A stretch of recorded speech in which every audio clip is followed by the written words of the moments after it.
Today's first recipient is Wayne Welsh.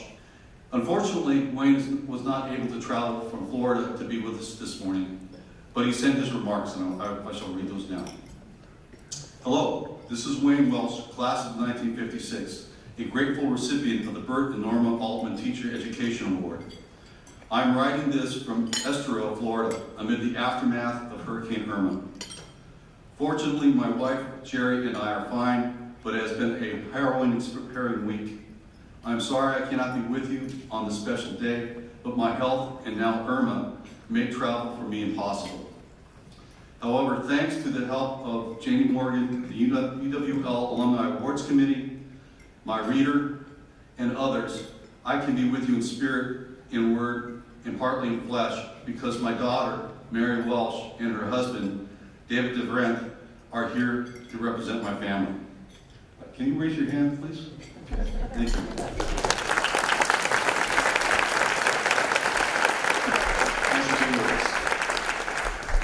In 1952, an 18-year-old boy from Elkhorn, Wisconsin, asked Wisconsin State College lacrosse to accept him into their school.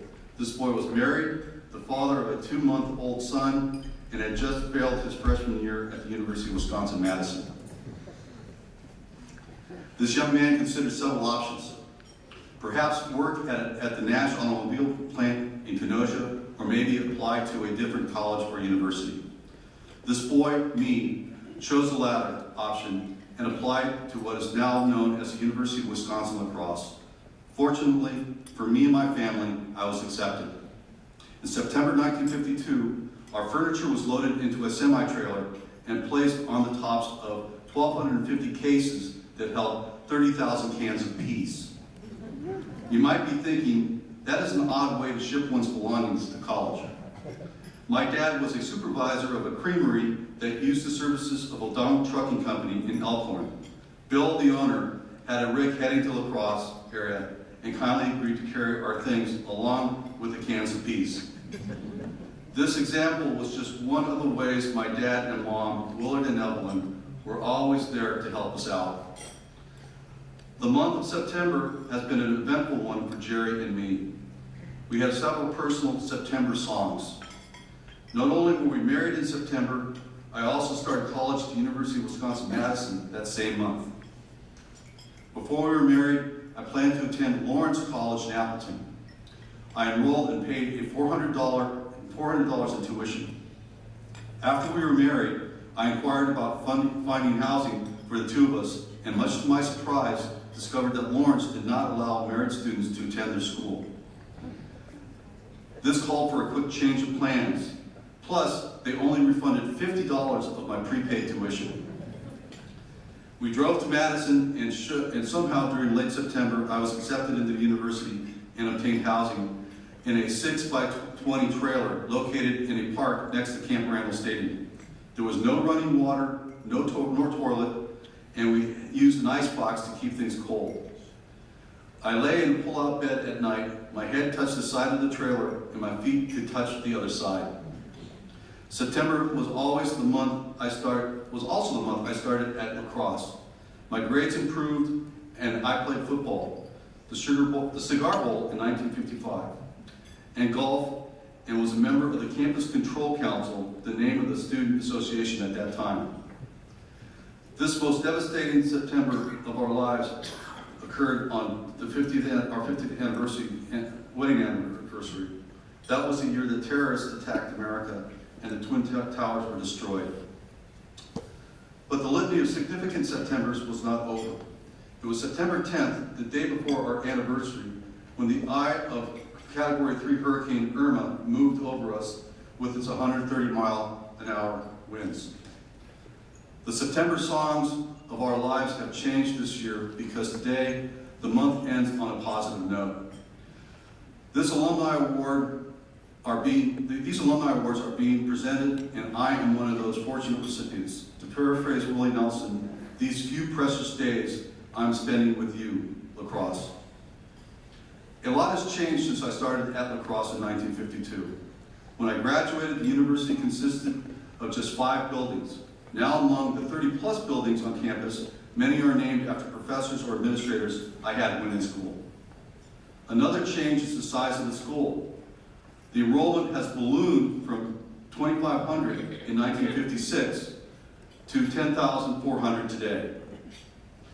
One of the people who helped shape that growth was Professor Bert Altman, the generous sponsor of the Altman Teacher Education Award. Speaking of teachers, I remember many of mine and other key lacrosse events. My chemistry and geology teachers, Rasmussen and Novak, my coaches, Vic Roy, Duvall, and Gouch, the 1955 Cigar Bowl, Lighting the Lantern, Beta Sigma Chi, and many more. Now, not only has UWL changed, I have as well. After graduation, I taught high school for 6 years and coached football, track, and golf. I took graduate classes while teaching and earned a master's degree in physics and science education. In 1963, I left high school teaching to pursue my doctorate at UW-Madison. I received my PhD in 1966 from the same school where I had done so poorly some 11 years earlier.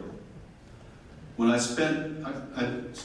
then spent 4 years at Harvard University in a postdoctorate position before assuming a professorial role at the University of Minnesota.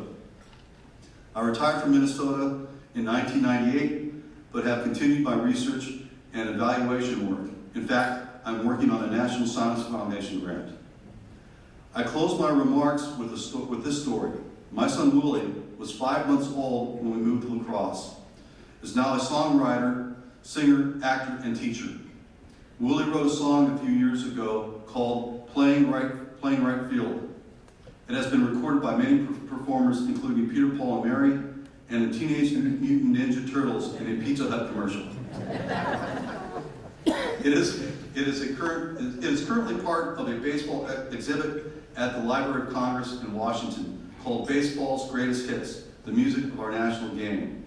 The song is about those gangly, uncoordinated baseball wannabes who get put in right field because no one ever hits the ball there. Perhaps there is a little piece of all of us who gets put in right field at one time in our lives.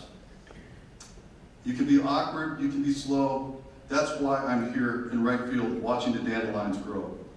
I don't know the inning, I've forgotten the score.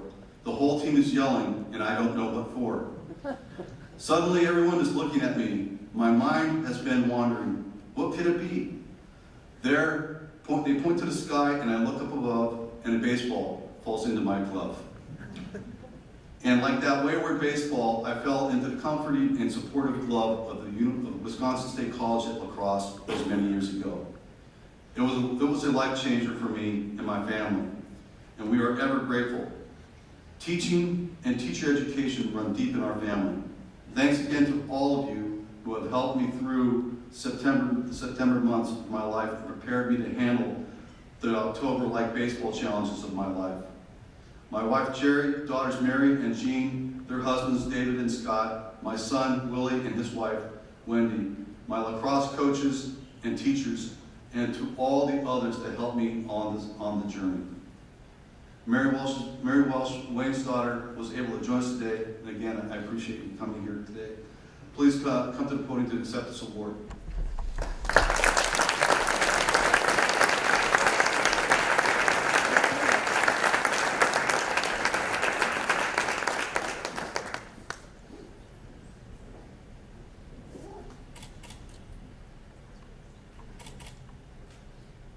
Thank you very much. I know this means a lot to my dad, so thanks.